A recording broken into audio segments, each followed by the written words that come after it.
इस वीडियो में हम डिस्कस करते हैं स्ट्रक्चर ऑफ कार्बेनाइन। फॉर एग्जांपल, इस वीडियो में हम डिस्कस करेंगे स्ट्रक्चर ऑफ मिथाइल कार्बेनाइन। ये मिथाइल कार्बेनाइन है, इसमें कार्बन जो सेंट्रल कार्बन है उस पर नेगेटिव चार्ज है और इसके साथ 3 H अटैच्ड है। मिथाइल कार्बेनाइन को स्टडी करने के लिए सबसे पहले हमें ये देखना होगा उसमें हाइब्रिडाइजेशन कौन सी है। मिथाइल कार्बेनाइन में जो कार्बन एटम है जिस पे नेगेटिव चार्ज है, ये वाला कार्बन एटम, इसमें sp3 हाइब्रिडाइजेशन होती है। तो हाइब्रिडाइजेशन के दौरान एक s 3p ऑर्बिटल हाइब्रिडाइज कर जाते हैं और हाइब्रिडाइजेशन के बाद ये 4 sp3 हाइब्रिड एटॉमिक ऑर्बिटल्स बनाते हैं। ये 4 1 2 3 4 sp3 हाइब्रिड एटॉमिक ऑर्बिटल्स बनाते हैं। एंड ये जो 4 sp3 हाइब्रिडाइज्ड एटॉमिक ऑर्बिटल्स होते हैं, they are directed towards the corners of a regular tetrahedron. तो ये जो sp3 हाइब्रिड एटॉमिक ऑर्बिटल हैं, जैसे एक ये, दूसरा ये, तीसरा ये और चौथा ये डायरेक्टेड किस तरफ को है? एक टेट्राहेड्रन के कॉर्नर्स की तरफ को। इन 4 sp3 हाइब्रिड एटॉमिक ऑर्बिटल्स में से 3 sp3 hybrid atomic orbital 1, 2 और 3.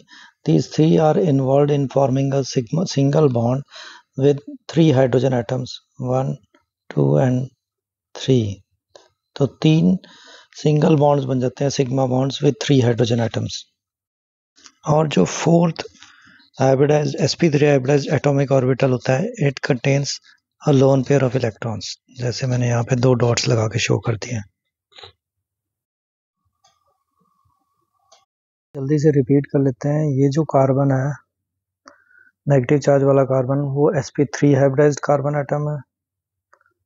sp3 हाइब्रिडाइज्ड कार्बन एटम में जो 3 sp3 हाइब्रिडाइज्ड एटॉमिक ऑर्बिटल्स हैं, वो हाइड्रोजन के साथ सिंगल बॉन्ड सिग्मा बॉन्ड बनाने में यूज हो जाते हैं। और जो third sp3 hybridized atomic orbital है, उसमें लोन पेयर ऑफ इलेक्ट्रॉन्स है। तो फाइनली कार्बन का स्ट्रक्चर है डिस्टॉर्टेड टेट्राहेड्रल और पिरामिडल टाइप का। ये जो बॉन्ड एंगल्स हैं, ये स्लाइटली लेस देन 109 डिग्री से थोड़ा कम होते हैं।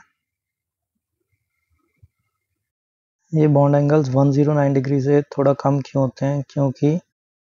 क्योंकि जो इस लोन पेयर और बॉन्ड पेयर के बीच में जो रिपल्शन होती है, ये लोन पेयर और ये बॉन्ड पेयर्स हैं 1 2 3, ये ज़्यादा होती है एज कम्पेयर टू जो इन दोनों बॉन्ड पेयर और बॉन्ड पेयर इलेक्ट्रॉन्स के बीच में, या इन दोनों बॉन्ड पेयर और बॉन्ड पेयर इलेक्ट्रॉन्स के बीच में। तो इस वजह से ये जो एंगल होता है, ये 109 डिग्री होना चाहिए, लेकिन इससे थोड़ा कम हो जाता है। ये स्ट्रक्चर है कार्बेनाइन का डिस्टॉर्टेड टेट्राहेड्रल या पिरामिडल।